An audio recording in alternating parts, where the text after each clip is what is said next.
देखिए, सबसे पहली बात तो ये है कि संभल की चंडोसी की जो जामा मस्जिद है वो कोई 50 साल 100 साल नहीं बल्कि 200-250 साल पुरानी मस्जिद है, उससे ज़्यादा है।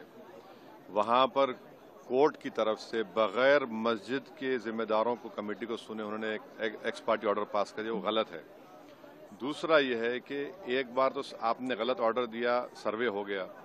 दूसरा सर्वे जबकि आपने किसी को इत्तला नहीं दी। तीसरी बात यह है कि पुलिस का ये काम था कि मस्जिद कमेटी को कॉन्फिडेंस में लेते या वहाँ की पीस कमेटी को। चौथी बात यह है कि जो सर्वे करने लोग आ रहे हैं वो प्रोवोकेटिव स्लोगन्स लगा कर आ रहे हैं, वो वीडियो उसका है, पब्लिक डोमेन में है।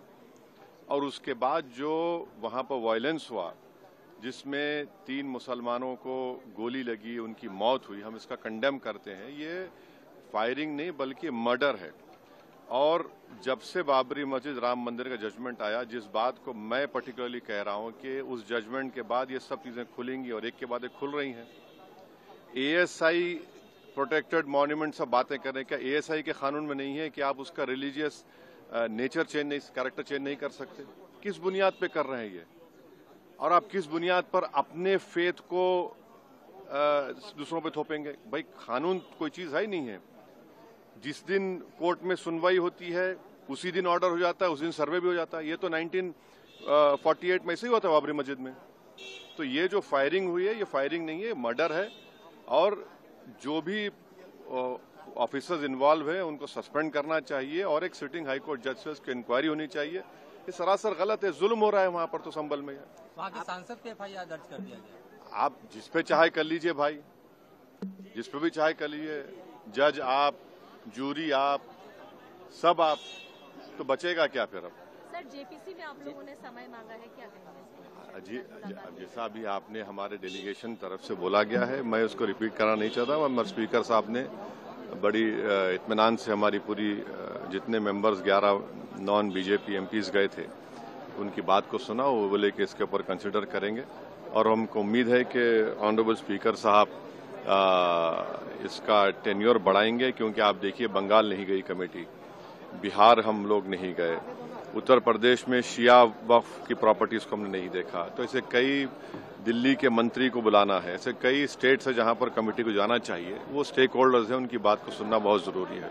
सर, वक्फ बोर्ड अमेंडमेंट बिल को लेकर आप क्या सोचते हैं? क्योंकि लगातार सरकार की तरफ से यही कहा गया कि जो मुस्लिम है, जनता है, उनके हित में है, मुसलमान जो है उनके। अभी ये कानून बना नहीं, आप देख लिए संभल में क्या हो गया है। अभी ये कानून बना नहीं है। आप देख रहे हैं कि हर जगह पे बोल दिया जा रहा है कि नहीं, ये यहाँ पर 500 साल पहले मस्जिद नहीं थी। इस बिल में ये बिल आर्टिकल 26 का वायलेट करता है। ये संविधान के फंडामेंटल राइट का 26 का ग्रेव वायलेशन है। ये बिल कलेक्टर को इतने पावर्स दे रहा है कि कलेक्टर तय करेगा कि कौन सी वक्फ प्रॉपर्टी है नहीं है। ये कैसे होगा? कलेक्टर कैसा जज होगा अपने ही केस में? तीसरा, आप किस बुनियाद पर इस बिल में आप नॉन मुस्लिम को मेंबर बना रहे हैं? जितने धर्म की बुनियाद पर, चाहे वो हिंदू धर्म के एंडोमेंट बोर्ड्स हो, चाहे दिल्ली का एसजीपीसी हो या उसका एक्ट हो, या क्रिश्चियंस के जो भी उनके धर्म के संस्थान हैं, वहां पर तो कोई उसी धर्म का आदमी मेंबर बनता है। आप तो कंपलसरी स्टेट वक्फ बोर्ड में जहां पर 11 मुसलमान बनते थे, वहां पर आप मेजॉरिटी नॉन मुस्लिम बनाना चाह रहे हैं। सेंट्रल वक्फ काउंसिल में मेजॉरिटी ऑफ नॉन मुस्लिम बनाना चाह रहे हैं। क्यों करना चाह रहे हैं आप? ये क्या मकसद है आपका? कलेक्टर को इतना पावर दे रहे हैं। तो ये आर्टिकल 26 का ग्रेव वायलेशन है और इसीलिए वक्फ को बचाने के लिए नहीं लाया जा रहा है। ये वक्फ को खत्म करने के लिए, और वक्फ बोर्ड को सिर्फ एक पोस्ट ऑफिस बना के रखना चाह रहे हैं। तो जो वक्फ की प्रॉपर्टी है वो गवर्नमेंट की दी भी नहीं है, इसको मुसलमानों की गाड़े खून की कमाई है, तो आप उसको छीनना चाह रहे हैं। और उतना ही मकसद है सरकार का। आप देख रहे हैं संभल में क्या हो रहा है, ऐसे ही और वाकयात होते रहेंगे।